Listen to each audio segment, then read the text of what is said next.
Dando continuidade à história, Segredos, escrito por Américo Simões. Capítulo 19. Dias depois, foi entregue uma carta ao faraó. Uma carta para Vossa Majestade, meu faraó, anunciou um dos serviçais do palácio. O escriba real rapidamente leu seu conteúdo. É sobre aquele lugar às margens do Nilo, que fora amaldiçoado anos atrás pela morte de um jovem. Diz aqui que não há mais maldição alguma no local. A família proprietária do lugar voltou para lá e agora reside novamente em paz ali. Sim, eu me lembro bem dessa história. Correu os 4 cantos do Egito na ocasião. Sim, foi marcante, pois eu sempre tive curiosidade de visitar o lugar. Empolgou-se o faraó. Papai nunca me deixou por receio da maldição, mas agora eu bem que poderia visitar o local. É disso exatamente que fala essa carta, continuou o escriba. A família convida Vossa Majestade para ir até lá. Um convite? Mas que lisonjeiro da parte deles! O faraó refletiu por alguns instantes e disse: Pois eu aceito. Escreva a eles que eu irei. Vossa Majestade tem certeza? Não será perigoso? Não creio. Hoje eu sou o faraó. Na época eu era apenas o filho do faraó. Os deuses estão comigo. Saberão me proteger. Em seguida, o rei mandou chamar Abade e lhe contou sobre a carta. Você vai comigo, Abade. O quê? O homem se assustou tanto com a determinação do faraó que chegou a dar um passo para trás. Eu disse que você vai comigo, Abade. O convite é também extensivo à sua pessoa. A mim? Sim. Meu faraó, eu tenho medo da maldição. Mas não há mais maldição alguma no lugar. Se não há, não há também o que temer. Ainda assim, você está tenso. O que há? É que não se esqueça, Abade, de que estará em minha companhia, junto de mim, o escolhido dos deuses para comandar o Egito. Você estará bem protegido. Sim, sim, é claro. Abade estava transtornado, querendo muito encontrar uma desculpa para se safar daquilo. Por fim, adotando um tom de coitadinho, explicou-se. Sabe o que é, Majestade? Diga, Abade, o que é? Eu sei porque essa gente me quer lá, acompanhado de Vossa Majestade. Sabe? Explique-se melhor, Abade. Eu não estou entendendo nada. O sujeito inspirou o ar e só então soltou a voz. Eu conheço aquela família, sabe? Foi há muito tempo atrás. Eu vou contar tudo a Vossa Majestade, se tiver paciência para ouvir toda a história. E com lágrimas fingidas a rolar pela face e com a voz forçosamente entristecida, Abade contou tudo sobre o envolvimento do seu irmão com Nekhbet, a matriarca da família, cujas terras acabaram sendo amaldiçoadas. Foi uma paixão avassaladora a que meu irmãozinho sentiu por aquela mulher, com quem acabou se casando, mas os seus filhos jamais o aceitaram. Quiseram vê-lo longe de lá, jogado aos crocodilos do Nilo. Revoltado, meu amado irmão decidiu se vingar da família. Fingiu-se de morto para depois assombrá-los, fazê-los pagar de algum modo pelo mal olhado que tinham dele. Só que nesse interim, ele se apaixonou pela filha caçula de sua própria esposa, e quando fugiu daquelas terras, fugiu com ela, e mudaram o nome para não serem reconhecidos futuramente. Ele passou a se chamar Hassine e ela Nefertari. Quer dizer que Hassine e Nefertari pais de Zara são seus parentes? Sim, majestade. Mas eu só vim a saber de toda a trama criada por meu irmão ao me reencontrar com ele por acaso à beira do Nilo, anos depois do que ele aprontou por lá. O repreendi severamente pelo mal que fez. Onde já se viu torturar aquela gente, ainda mais sendo uma família tão digna? Ele foi de uma infantilidade. Mas ele era meu irmão querido, meu único irmão, e por isso eu lhe perdoei. Se fiz bem, eu não sei. Apenas fiz o que ditou meu coração naquele momento. Fez-se uma pausa e ele enxugou as lágrimas dissimuladas.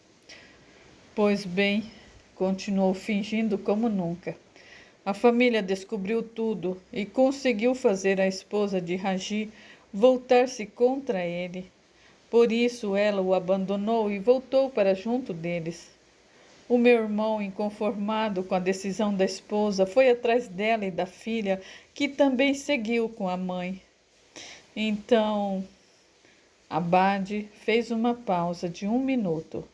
Apertou o nariz como quem faz para conter o choro.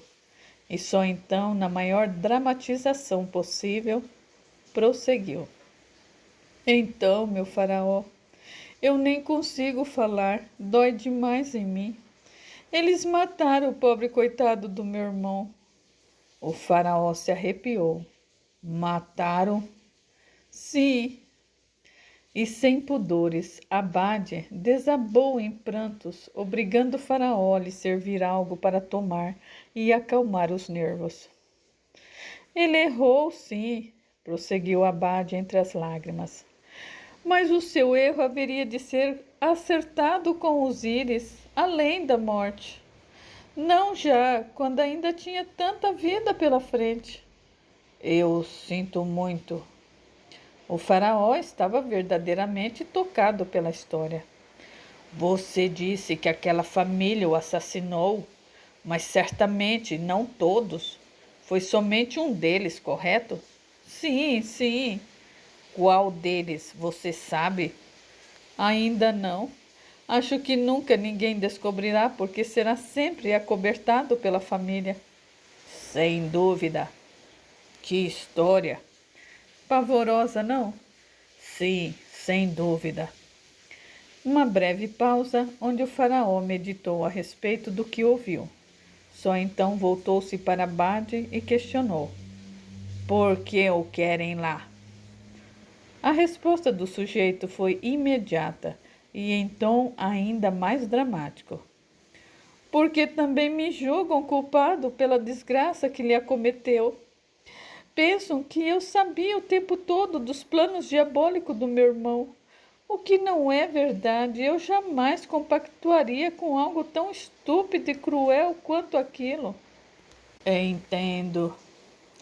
Eles querem me desmoralizar perante Vossa Majestade. Vão lhe dizer que não sou de confiança. Se fosse, eu já teria lhe dito de quem eu era irmão e coisa do tipo. Acha mesmo que eles farão isso? Sim, para eles a morte de Raji não foi o suficiente para pagar por todo o mal que lhes causou. Eles querem me atingir também, por eu ter o mesmo sangue que o dele nas veias. Eles não devem estar bem da cabeça, acredite. Por isso eu aconselho a Vossa Majestade a desistir de sua ida até lá, antes que essa gente insana faça a cabeça de Sua Majestade contra mim. A pessoa que mais prezo e respeito em todo o Egito, não só por ser rei, um Deus encarnado, mas também por ser o meu melhor amigo. Abade novamente conseguiu comover o faraó, que determinado falou: se o objetivo deles é realmente me pôr contra você, Abade, não conseguirão, pois não sabem que já estou a par de tudo o que aconteceu. Por isso fique tranquilo. O plano deles falhou antes mesmo de ter sido posto em ação. Obrigado, Vossa Majestade, muito obrigado. Rapidamente o sujeito se ajoelhou perante o rei, tomou-lhe as mãos e a beijou. enquanto voltava a se derramar em lágrimas fingidas e dissimuladas. Todavia, o faraó não desistiu dos seus planos. Mesmo assim, eu desejo ir até lá, Abade. Mas, Vossa Majestade, eu quero ir mostrar a essa gente que eles estão enganados quanto à sua pessoa e que doravante devem deixá-lo em paz. Não é preciso. Eu insisto. Além do mais, há um assassino entre eles que merece pagar pelo que fez ao seu irmão. Abade suspirou. Bem, se Vossa Majestade insiste. E os olhos do sujeito brilharam de alegria por ter conseguido virar o jogo a seu favor. Halima e sua família pensaram que ririam dele por último, quando na verdade seria ele quem riria e triunfaria sobre todos novamente. No dia seguinte, o faraó e seu séquito seguiram na barca real em direção às terras de Imhotep. Chegando lá, grande furor causaram entre os moradores do lugar. Logo a família toda estava reunida para recebê-los com grande honraria, crentes de que haveriam de ter êxito no plano de desmascarar Abade perante o faraó. Ao verem um sujeito, Bes teve que se segurar para não esmurrá-lo ali, bem na frente de todos. Foi preciso os filhos conterem o pai, discretamente, para que ele não perdesse as estribeiras. No grande salão da casa, a família se reuniu em torno do faraó, que muito cordialmente falou. Estou deveras surpreso com o fato de vocês, Nefertari e Zara, serem parentes da família, que por tanto tempo viveu longe de suas terras, por causa de uma suposta maldição. Pois é, Majestade, inclusive meu nome não é Nefertari, é Halima. A moça nem precisou continuar. O faraó disse por ela: Eu já sei de tudo, Halima. A Abade já me contou em detalhes tudo o que o irmão dele fez à sua família e também o que vocês fizeram a ele. Sabe? O burburinho foi total entre todos. Sim, agora eu entendo por que você me pediu tão encarecidamente que eu libertasse aquele sujeito que desrespeitou Hassani aquela vez na casa de vocês em Tebas, porque ele era seu irmão. Halima concordou, e ambos olharam na direção de Radamés 1 minuto e o faraó voltou a falar. Apesar do seu marido ter feito o que fez, sua morte por assassinato ainda é considerado um crime perante a sociedade. Portanto, quem o matou deve pagar pelo crime cometido. Mas Halima, assim como todos de sua família, não esperava por aquilo. O faraó prosseguiu. Sei também que culpo o meu fiel Abade, e sei que ele é inocente diante de tudo isso. Inocente? Murmurou Halima ainda mais pasma. Sim, é por esse motivo, inclusive, que eu venho à sua morada, para desfazer todo e qualquer mal-entendido entre vocês. E novamente a família se viu perplexa diante dos rumos que a situação havia tomado, especialmente diante da face de Abade, tomada de pureza, inocência e ingenuidade. Bem, Halima voltou a falar. Se Vossa Majestade crê nisso, quem somos nós para contestar, não é mesmo? Abade pediu permissão para falar e, quando recebeu consentimento, disse com a voz embargada e lágrimas a escorrer pela face. Aproveito esse momento para pedir perdão a todos os membros dessa família tão digna pelos atos escusos do meu irmão amado. O que ele fez foi errado. Não devia, mas certamente ele já deve ter ajustado as contas perante Osíris. E todos ali ficaram ainda mais perplexos com a sua cara de pau, lábia e talento para dissimulação. A seguir, o assunto foi pausado, porque o almoço foi servido. Foi durante o banquete que Radamés tomou a palavra. Muito nos orgulha ter o faraó almoçando conosco. Por isso eu quero propor um brinde à sua majestade e outro a Abade, por ter nos pedido desculpas em nome do seu irmão. E gentilmente Radamés entregou um cálice de vinho para o faraó, enquanto Acaran se incumbiu de entregar outro para Abade. Ao perceber que o sujeito receava tomar o vinho que lhe foi servido, Acaran lhe perguntou, olhando desafiadoramente para ele: Algum problema?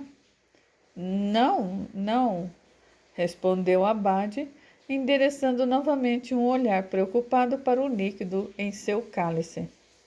Então beba, insistiu Bess, fazendo voz de bom moço. Ou o senhor está receoso de que sua bebida por acaso contenha veneno? Ninguém ousaria fazer uma coisa dessas. Não depois do senhor ter nos pedido perdão com tanta sinceridade. Tampouco fariam diante do nosso amado faraó. Abade continuou enfrentando-o pelo olhar, ainda incerto se deveria tomar o líquido ou não. Halima falou a seguir.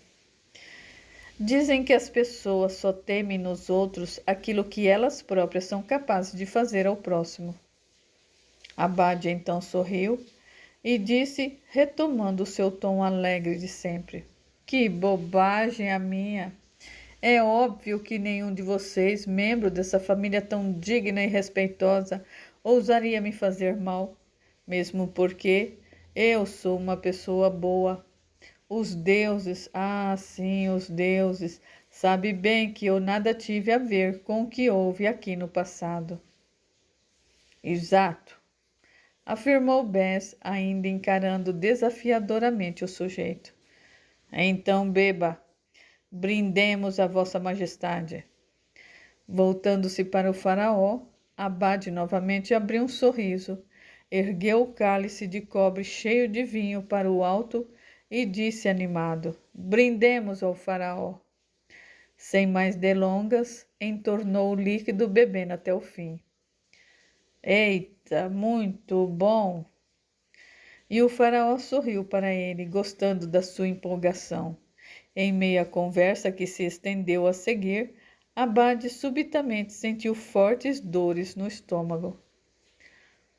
Tudo bem com você? Preocupou-se o faraó. Um pouco enjoado, só isso.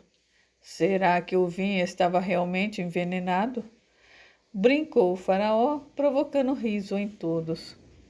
Abade também riu, um sorriso forçado, e novamente levou a mão até a boca do estômago e pressionou a região. Então curvou-se, grunhindo estranhamente, e caiu ao chão. Abade! Agitou-se o faraó, curvando-se sobre o sujeito. Chame um médico real, por favor. Rapidamente o homem foi chamado enquanto Abade espumava estranhamente pela boca. Todos imediatamente ficaram perplexos com o acontecido. Ele realmente foi envenenado? Balbuciou Kissa, horrorizada. Só pode! Exclamou Amunete, pasma. Bess e Radamés também se entreolharam, demonstrando espanto. Não demorou muito para que o médico confirmasse o que todos suspeitavam. Abade havia sido mesmo envenenado, mas por ter sido socorrido a tempo ainda tinha chance de sobreviver. Quem teria feito aquilo? A culpa certamente cairia sobre a família ali. Depois do repouso necessário para o restabelecimento do fiel amigo, o faraó se preparou para partir daquelas terras. Agradeceu a todos pela hospitalidade, mas garantiu que mandaria um responsável até lá para investigar o assassinato de Raji. Antes de partirem, Halima foi até o quarto onde Abade se mantivera acamado. Aproximou-se dele com um olhar cheio de pena e disse com a voz de lamento: Que pena isso ter acontecido a você, Abade. Os olhos dele brilharam diante dos dela. A seguir, Halima mudou de tom. Você pensa que me engana, seu ordinário? Você pode até ter convencido a minha família e o faraó do que lhe aconteceu, mas a mim você não engana. Sei bem que foi você mesmo quem colocou o veneno na sua bebida, só para culpar a minha família por isso. Para lhe dizer a verdade, nem sei se você chegou a tomar veneno algum. Para mim, fingiu ter passado mal para provar que havia de fato. Depois deu um agrado para o médico afirmar que você realmente havia ingerido um certo líquido envenenado. Os olhos dele novamente brilharam. Você não me engana mais, Abade. Nunca mais. Então ele lhe respondeu à altura, também baixinho, para que somente ela pudesse escutá-lo, ninguém mais.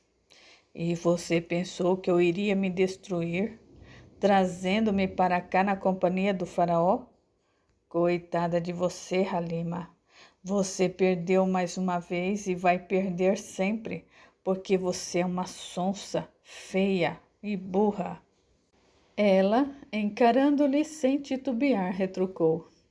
O resto que foi saqueado das tumbas da minha família está com você, não é, seu salafrário? Sua casa, todas as suas mordomias, joias, grande parte daquilo foi comprado com o que você e Raji roubaram desse lugar, não é mesmo? Não vou sossegar enquanto não recuperar cada preciosidade.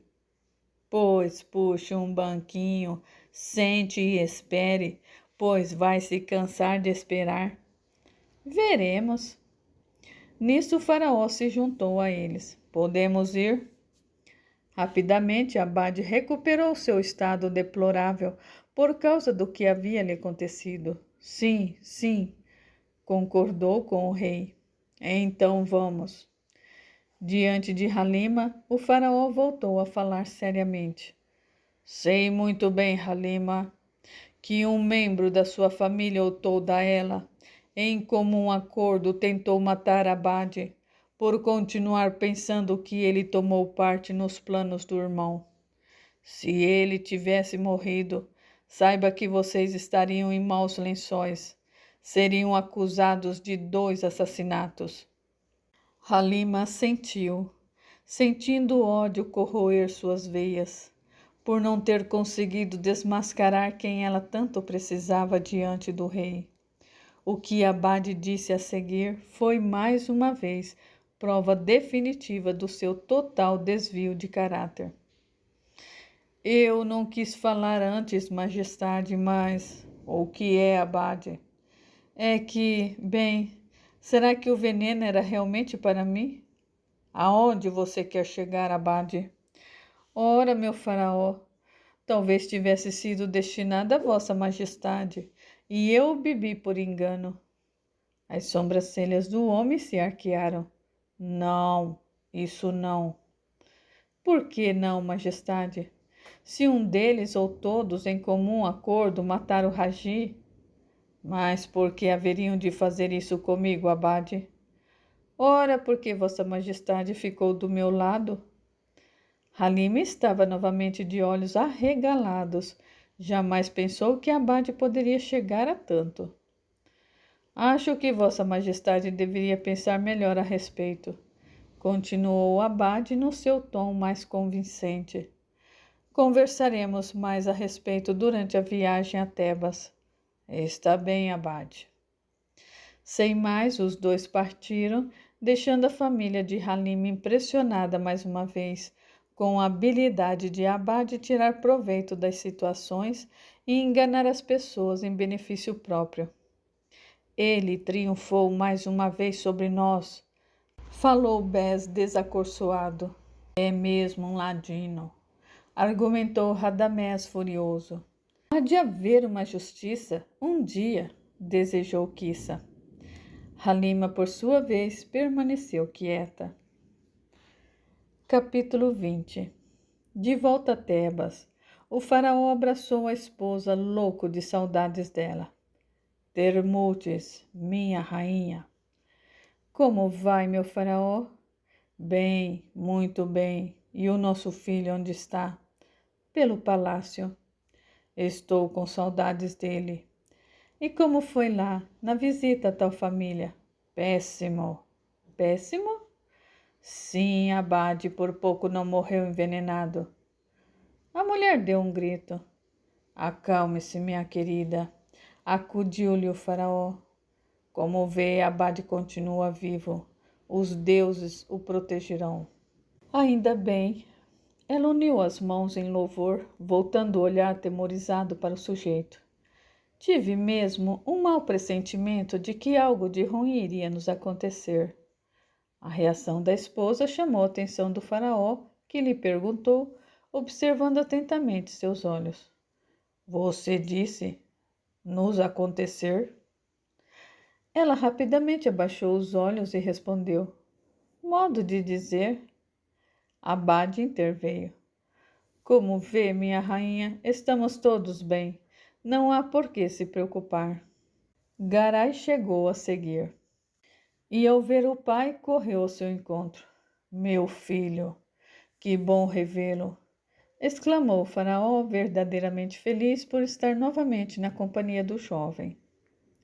No dia seguinte, o faraó partiu rumo ao local onde suas pirâmides estava sendo erguida. Abade dessa vez não foi com ele, por ainda estar se recuperando do que lhe acontecera dias antes. Já era bem tarde da noite e o palácio repousava em silêncio quando Abade discretamente invadiu o quarto da amante para ter com ela mais uma noite de amor. Estava louco de desejo por você, Termutes, declarou ele enquanto a beijava fervorosamente. É tão difícil para mim ter que ficar longe da sua pessoa por tanto tempo. Querer tocá-la e não poder. Ter que aturar calado o faraó fazendo-lhe gracejos, quando, na verdade, era eu quem deveria estar no lugar dele. Acalme-se, meu amor, acalme-se. Isso está mais do que na hora de acabar, Termutes. O faraó tem que morrer, e já sei como farei para me livrar dele, sem que as suspeitas caiam sobre qualquer um de nós. Vamos jogar a culpa num dos membros daquela família estúpida. Mandarei um comunicado a eles convidando-os para uma visita e então os mais próximos do faraó já sabem que a família me odeia e que tentaram me matar. Quando o faraó morrer, envenenado, bem diante deles pensarão que foi morto por engano. O alvo da família era eu, mas o rei tomou o cálice com vinho envenenado destinado a mim, por engano. Será perfeito, simplesmente perfeito. Você sempre pensa em tudo, Abade. E sem mais palavras, os dois se entregaram ao delírio da paixão. Foi então que a porta do quarto se abriu por meio de um forte empurrão por parte de 2 sentinelas, e o faraó entrou. Ao vê-lo, Termutes deu um grito, enquanto Abade saltou da cama, olhando horrorizado para o recém-chegado. Você! Balbuciou o rei, trêmulo de raiva. Majestade, eu posso explicar. Tentou ele se defender, mas foi rapidamente detido pelos sentinelas. Ela estava certa, continuou o faraó, olhando seriamente para o traidor. Pediu-me apenas para lhe dar um voto de confiança e eu dei. Ela? Ela quem, Vossa Majestade? Perguntou o abade, querendo esganar quem o havia denunciado. Halima, respondeu o faraó sem rodeios. Ela me disse, se Vossa Majestade quer realmente saber se seu esposo trai, finja que vai viajar, mas volte assim que o palácio ficar em silêncio. Agora, se Vossa Majestade quer viver eternamente à sombra de uma dúvida, deixe tudo como está. Halima, murmurou o abade, implodindo por dentro. Nada mais foi dito, pois as sentinelas levaram o abade, juntamente com a rainha, para o calabouço que ficava no subsolo do palácio. Diante do filho, horas depois, O faraó contou-lhe tudo o que havia descoberto. Sua mãe me traiu, Garai. Traiu-me despudoradamente. Sinto ódio dela, muito ódio. O filho abraçou o pai, procurando lhe transmitir algum conforto. Ah, meu filho, ainda bem que você está aqui do meu lado. Eu o amo, papai. Amo-o muito. Eu sei. Eu também o amo. Uma breve pausa e o jovem quis saber. Mas, afinal, papai, o que foi feito deles? Eu os teria matado com as minhas próprias mãos, meu filho. Mas isso não me deixaria bem diante dos deuses. Por isso, mandei-os para o calabouço do palácio, onde terão algum tempo para se arrependerem do que me fizeram, antes de morrerem por falta de sol e desespero. Não há nada pior do que o confinamento. Nada pior. E voltando a mirar os olhos do filho, o pai ternamente falou: Garai, sei bem que ela é sua mãe e que vê-la aprisionada deve doer muito em você. Mas entenda, o que ela fez para mim foi uma afronta, um desrespeito tal qual para um Deus. O rapazinho assentiu com novas lágrimas rompendo de seus olhos. Enquanto isso, aprisionados, Abade e Termutes já estavam prestes a roer as próprias mãos por desespero, ódio e fome. Inconformado por ver a mãe prisioneira prestes a sucumbir à morte, o príncipe de apenas 14 anos de idade tomou uma grande decisão. Iria libertá-la a todo custo. Já era começo de madrugada e por isso o palácio estava silencioso àquela hora. Apenas o som da batida de suas sandálias ecoando nos pisos de pedra podia ser ouvido naquele momento e por um ouvido muito apurado. Ainda que tonto de medo, Garai entrou no local que dava acesso ao calabouço construído no subsolo do palácio. Com uma oração silenciosa para Ísis, o garoto se obrigou a seguir em frente. Diante da sentinela adormecida, ele parou. Ao notar sua presença, o sujeito rapidamente endireitou o corpo e lhe fez uma reverência, por estar diante do príncipe. Garai então explicou que precisava ver sua mãe, pois tivera um sonho com Ísis, em que a deusa lhe pedia para ver sua progenitora naquele exato momento. Sem levantar questões, a sentinela permitiu sua entrada, mas ao fazer menção de acompanhá-lo, Garai lhe impediu. Quero ir só. Você fique aqui. Pode ser perigoso, meu príncipe. É minha mãe. Ela nada de mal me fará. Fique tranquilo. E quanto ao sujeito que está com ela? Eu confio nele também. Apesar de ser um traidor, jamais me faria mal. Está bem.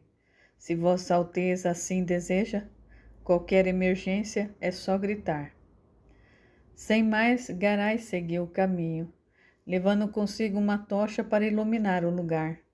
Ao rever Abade e Termutes, ficou imediatamente impressionado com a mudança na fisionomia dos dois.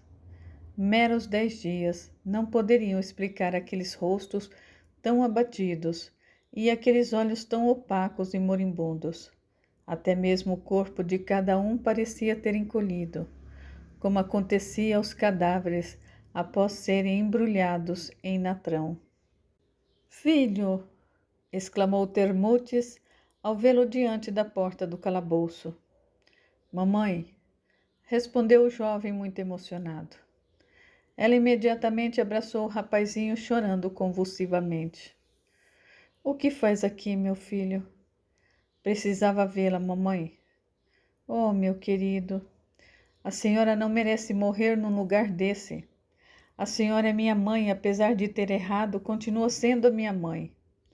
Eu sei, meu filho, mas se houvesse um modo de eu tirá-la daqui, eu juro que faria. Abade, que até então permanecera calado, olhando com atenção para o recém-chegado, finalmente se pronunciou. Há sim um jeito de você livrar a sua mãe desse lugar horrendo, Garai. Só então o rapazinho olhou para ele. É isso mesmo que você ouviu, Alteza? Você a quer livre, não quer? Então ouça o meu plano. É muito simples de ser executado. O rapaz abaixou os olhos e, negando com a cabeça, respondeu: Não, de você eu não quero nenhuma ajuda. Você traiu meu pai, desrespeitou o faraó. Mas se você quer tirar a sua mãe daqui, vai precisar da minha ajuda para isso. Termutes interveio. Ouçam, meu filho, por favor. Mas, mamãe, Abade pode ajudar todos nós. Uma breve reflexão e o jovem assentiu. Está bem. O que eu devo fazer? Ao ouvir o plano, Garay se opôs terminantemente. Não, isso não. Por que não? Indagou Abade, já impaciente com o garoto. Porque assim você também ganhará a liberdade. Liberdade que você não merece. Só a minha mãe deve ficar livre daqui. Somente ela. Você não. Sinto muito, Alteza, mas para vê-la livre, eu também terei de ficar. Termutes voltou a falar. Não posso deixá-lo aqui, meu filho. Ele tem que vir conosco. Mas ele é um traidor, mamãe. Mas foi sempre amoroso com você, Garay. Você sempre o amou tanto quanto ele a você.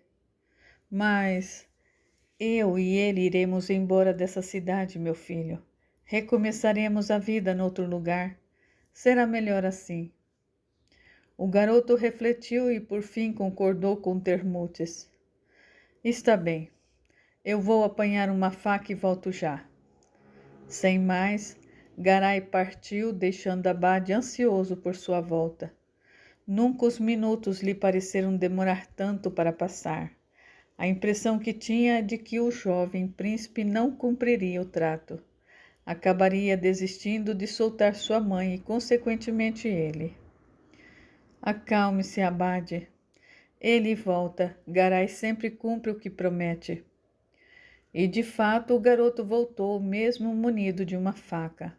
Ao revê-lo, o rosto de Abade voltou a sorrir radiante. Sem mais, eles partiram e, no momento certo, Abade subjugou o príncipe, segurando-o pelo pescoço e afirmando para qualquer um que o visse que o mataria se não lhes desse passagem. Garay sabia que tudo aquilo era apenas uma encenação. Mesmo assim, acabou sentindo medo da situação, como se estivesse realmente acontecendo. Assim que deixaram o local, Abade voltou a falar.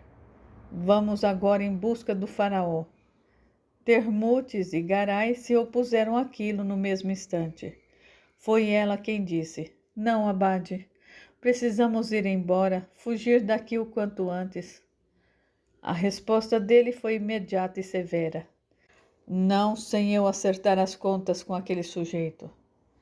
Não, explodiu Garay. Do meu pai você não se aproxima mais. Nem bem o jovem deu um passo para ir pedir ajuda. Abade o agarrou e o dominou novamente, impondo a faca em direção ao seu pescoço. Faça o que eu digo, Vossa Alteza, e nada de mal lhe acontecerá. Abade, exaltou-se Termutes. Quieta, respondeu ele. Sem mais retardos, seguiu em direção aos aposentos do rei. Ao adentrarem o local, o faraó despertou assustado. O que é isso? Só então Abade soltou o Garay, que imediatamente correu até o pai e lhe pediu perdão. Eu só queria soltar a mamãe, papai. Não achei justo ela morrer naquele lugar. O faraó estava furioso. Seu moleque inconsequente, sua mãe me traiu. Eu sei, mas... Tivesse soltado ela então, não esse demônio. Papai, sem o Abade, eu não teria como libertá-la. Pelo menos foi o que ele me disse. E novamente o faraó peitou o traidor pelo olhar. Abade, soltando um risinho cínico pelo canto da boca, indagou cheio de ironia. Sua Majestade me odeia, não é? Mas saiba que eu o odeio muito mais. Vossa Majestade e sua raça nojenta. Mas agora acabou. Vossa Majestade vai morrer. Seu filho vai assumir o trono e finalmente a minha raça tomará o poder que já deveria ser dela há muito, muito tempo. Do que você está falando, seu louco? Preciso mesmo explicar, Majestade. O rosto do homem desmoronou. É tarde demais, Faraó. Eu ganhei. Ganhei a sua esposa, seu filho, seu império. Filho não, porque nem filho você foi capaz de fazer. Foi sempre um bobo, tão bobo quanto qualquer um dos seus. Ao atingir o ápice da revolta e do ódio, o faraó voou para cima do abade, que estava pronto para se defender com a faca em suas mãos. Nesse exato momento, Garai entrou na frente do pai e Abade atingiu o menino em cheio no peito. Diante do que havia feito, Abade recuou desesperado, enquanto o garoto era amparado nos braços pelo faraó. Perdão, papai, murmurou o rapazinho. Perdão. E essas foram as suas últimas palavras. Termutes deu um grito e tentou reanimar o filho aos berros. Quando percebeu que de nada adiantaria, caiu sobre ele chorando desconsoladamente. Só então Faraó voltou a encarar Abade, que também chorava a morte do filho que tivera com Termutes. Você se enganou, Abade. Tornou o Faraó, também chorando a morte de Garai. Pensou que tinha ganho, mas não. Você perdeu, porque os deuses estão do meu lado, ao lado do meu povo. Sem se deixar abater, recuperando sua audácia de ser, Abade foi para cima do faraó e segurou pelas costas, pressionando a faca contra ela. Você vai me ajudar a sair daqui, disse ele a seguir. Pode me matar e eu não me importo, respondeu-lhe o faraó sem medo.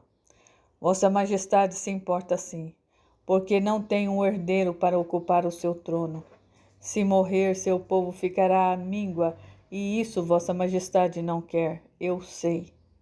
Sem mais, eles deixaram o quarto, e diante das sentinelas que apareciam pelo caminho, Abade impunha distância, ameaçando matar o faraó, caso tentassem detê-lo. Acabou, faraó. Você já viveu muito, chega. E foi o relincho de um dos garanhões dali que distraiu a atenção do algoz, fazendo-o sem querer deixar cair a faca.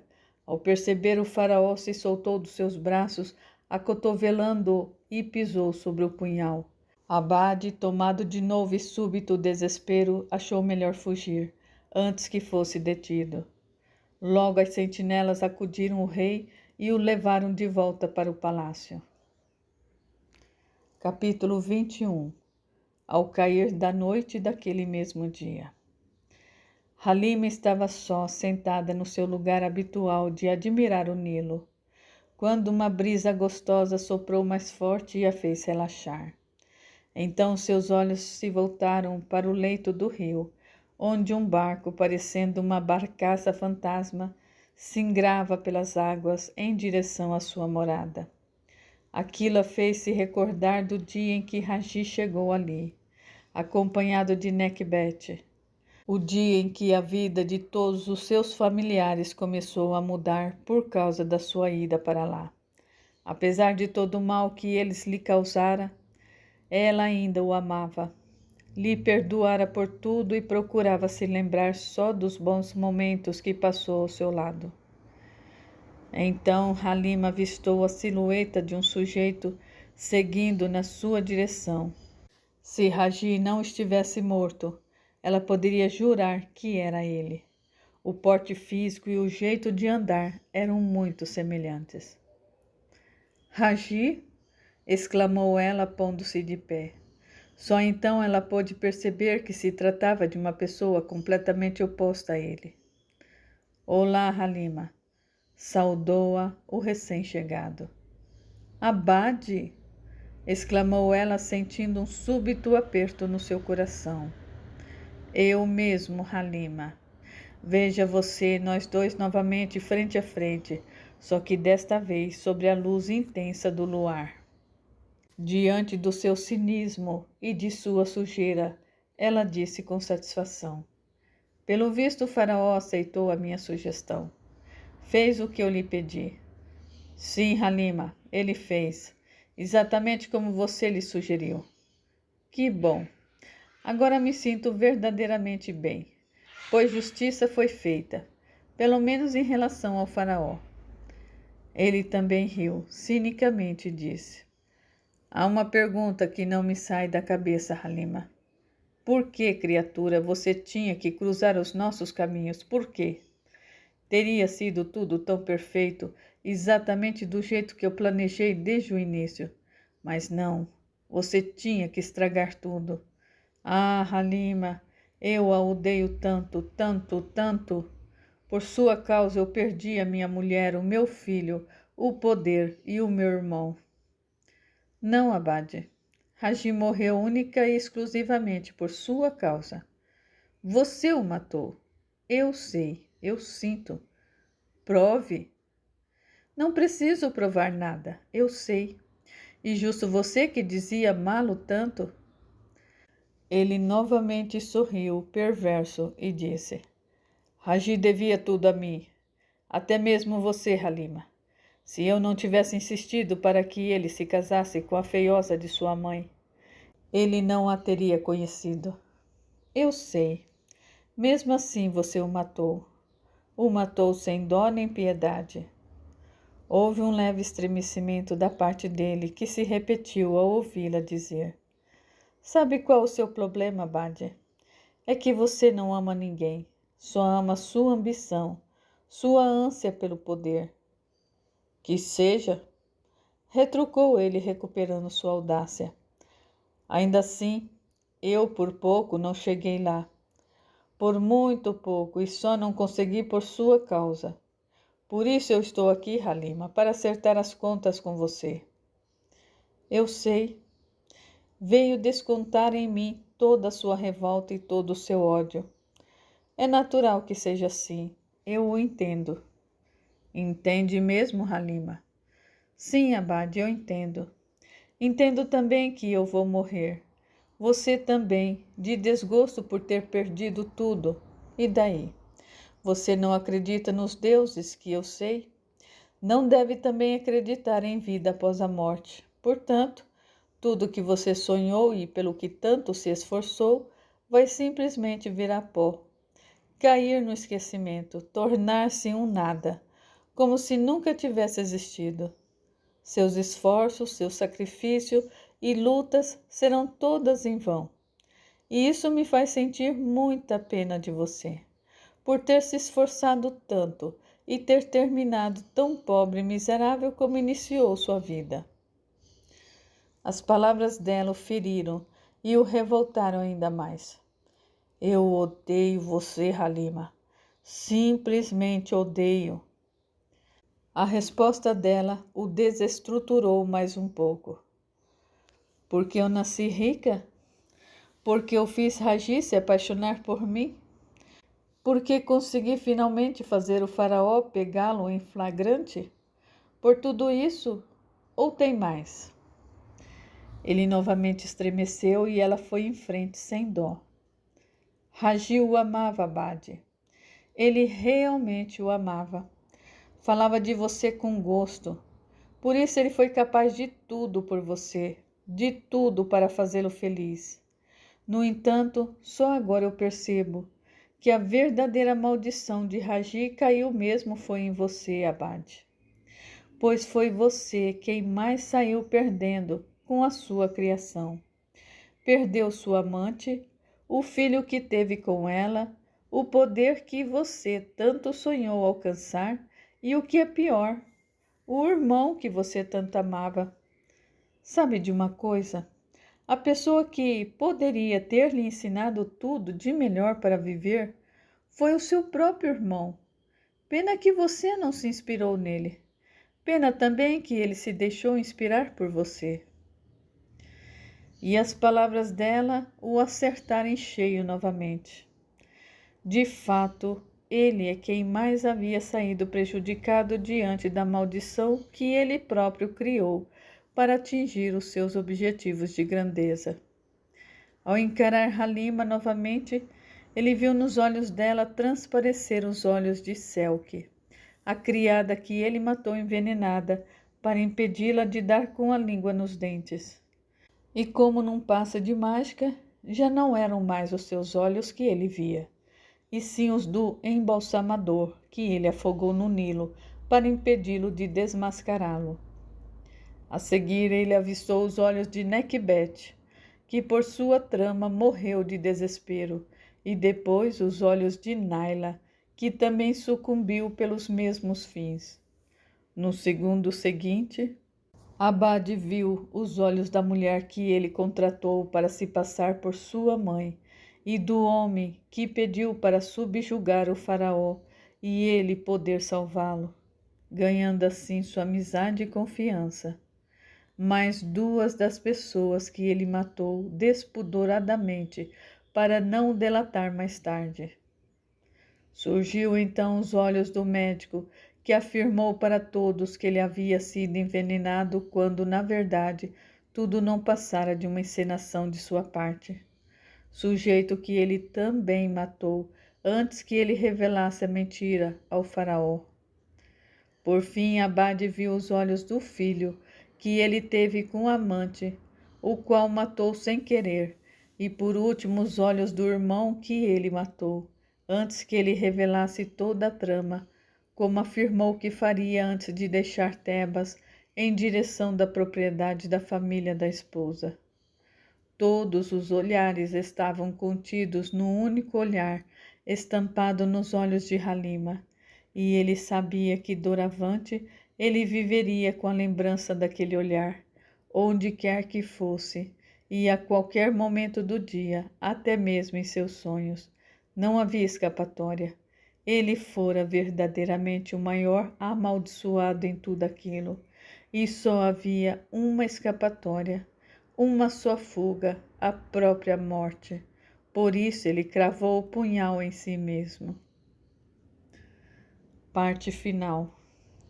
Quando tudo teve fim, nenhum membro da família se permitiu falar ou relembrar o passado que os fez sofrer tanto, mas que também lhes ensinou muito. O lema agora era olhar para frente, sempre para frente, mantendo a fé no melhor. Vendo toda a sua família reunida, Radamés brindou com cada um dos membros a alegria de poderem estar juntos, como ele havia prometido ao pai em seu leito de morte. Consegui, meu pai, consegui cumprir-lhe o prometido, que os deuses o abençoe onde o Senhor estiver. E novamente ele ergueu a taça, fazendo um brinde a todos. Thor se casou com a filha de um dos proprietários das terras da região, e Hathor com uma jovem que conheceu em Tebas, enquanto se tornava um escriba profissional. Canope também se casou com a filha de um dos proprietários de terras da região, e Dilano se tornou um dos mais elogiados desenhistas egípcios da época. Do senhorio que o criou, recebeu sua propriedade de herança, na qual acabou indo morar para poder administrar tudo com a ajuda de Bes. Sagira se casou com o faraó, e com ele teve o filho que ele tanto precisava deixar como herdeiro do trono. Tempos depois, Zara se casou com um dos assessores do rei. Radamés e Amunete, Natifa e Bes, Kissa e Acaran continuaram sua vida em ritmo normal. Halima, por sua vez, terminou seus dias sendo prestativa aos irmãos, cunhadas, netos, sobrinhos netos. Apurou sua fé junto aos sacerdotes e diariamente se incumbia de levar as oferendas aos mortos. Nunca mais houve homem em sua vida. Para ela, era como se Ragi ainda estivesse ao seu lado, só que invisível aos seus olhos. Meus amigos, este livro é dedicado a Imhotep, o primeiro grande arquiteto da humanidade, que desenhou a primeira pirâmide do mundo, também a civilização egípcia e ao período faraônico, que marcou para sempre a história. Quando se conta uma história ocorrida há cerca de 2000 anos antes de Cristo, durante o glamour da civilização egípcia ao longo do Nilo, é preciso simplificar a sua narrativa para que não se torne um emaranhado de explicações sobre os costumes, crenças e o modo de se expressar da época. Por isso, essa obra foi modernizada ao máximo, focando basicamente o enredo que pode ter algo de bom a nos ensinar. Por outro lado, sugiro a todos que queiram saber mais sobre a vida no Egito Antigo, seus deuses, crenças, costumes, etc., a procurarem livros ou reportagens de TV especializadas no assunto. Foi assim, um mundo fascinante, cercado de mistérios que até hoje intrigam a humanidade.